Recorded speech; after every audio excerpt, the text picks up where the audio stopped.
what did Jennifer Lopez, Kelly Clarkson, and Ed Sheeran all have in common? Well, according to the SCMP website, they were all homeless or had slept in a homeless shelter before they became famous. In Texas, there are about 27,000 people that are homeless, and this is about the size of a small town like Nacogdoches. Diving into this difficult subject, I wanted to broaden my awareness on this, so I did a lot of research on this difficult topic. And according to the Sierra Sun website, there is a moral and economic standpoint as to why we should end homelessness. The moral being that on average, homeless people live 40 years less than a typical average American, probably due to improper nutrition and not proper health care. The economic standpoint is that they are just really expensive to our economy. In fact, President George W. Bush's homeless czar stated that it costs less to end homelessness than to continue on what we were doing. Luckily though, there is one charity, an organization that is helping out in ways to prevent and end homelessness. And this charity is the Texas Homeless Network. So today we'll be talking about their history, current programs, and ways that you guys can help. Let's begin by their history. This organization was created in 1991 by a group of individuals around Texas. Unfortunately though, when they first started, they didn't have a coordinated response system, so they decided to go statewide. Leading them and becoming statewide helped them with funding and also helped them to just spread the word of their organization. According to the THN website, their main goal is to help Texas communities make homelessness rare, brief, and non-recurring.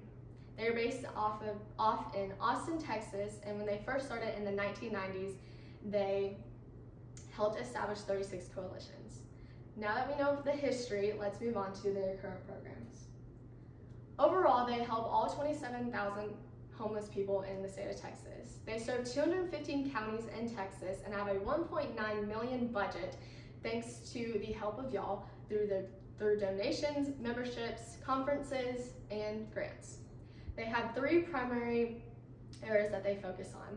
The first one being advocacy. And basically what advocacy is a policy and marketing or in managing federal and state and national laws to just help end homelessness.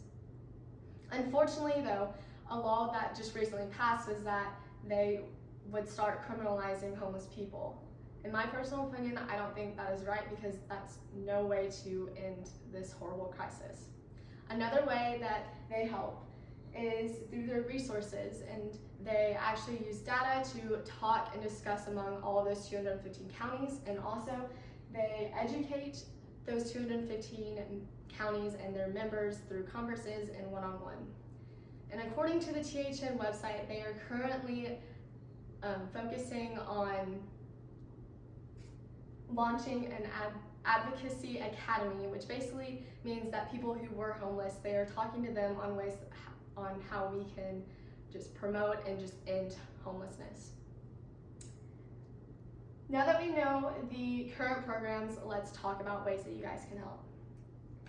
According to the THN website, they are a membership-based organization, meaning that you guys should be a member yourself. It would totally help benefit them, and it only costs $100, and you just go to their website and go through that process. Another way that you can help is actually donate on their upper right-hand side of their website money, and then you can also join your local coalition. In fact, there are 25 in the state of Texas, and the one here in East Texas is actually called the East Texas Human Needs Network. And in my personal opinion, the best one that you can do is actually just stay informed through social media and their newsletters. So today we talked about the Texas Homeless Network organization. We talked about their history, current programs, and ways that you guys can help. So the next time that I am driving in the car and I see someone begging for money on the side of the road, I will stop and think to myself, maybe they could be the next Jennifer Lopez, Ed Sheeran, or Kelly Clarkson if they could get people to care about them and also a warm place to sleep. Now on to Abby Parker, who will be talking about the Carpenter Shelter.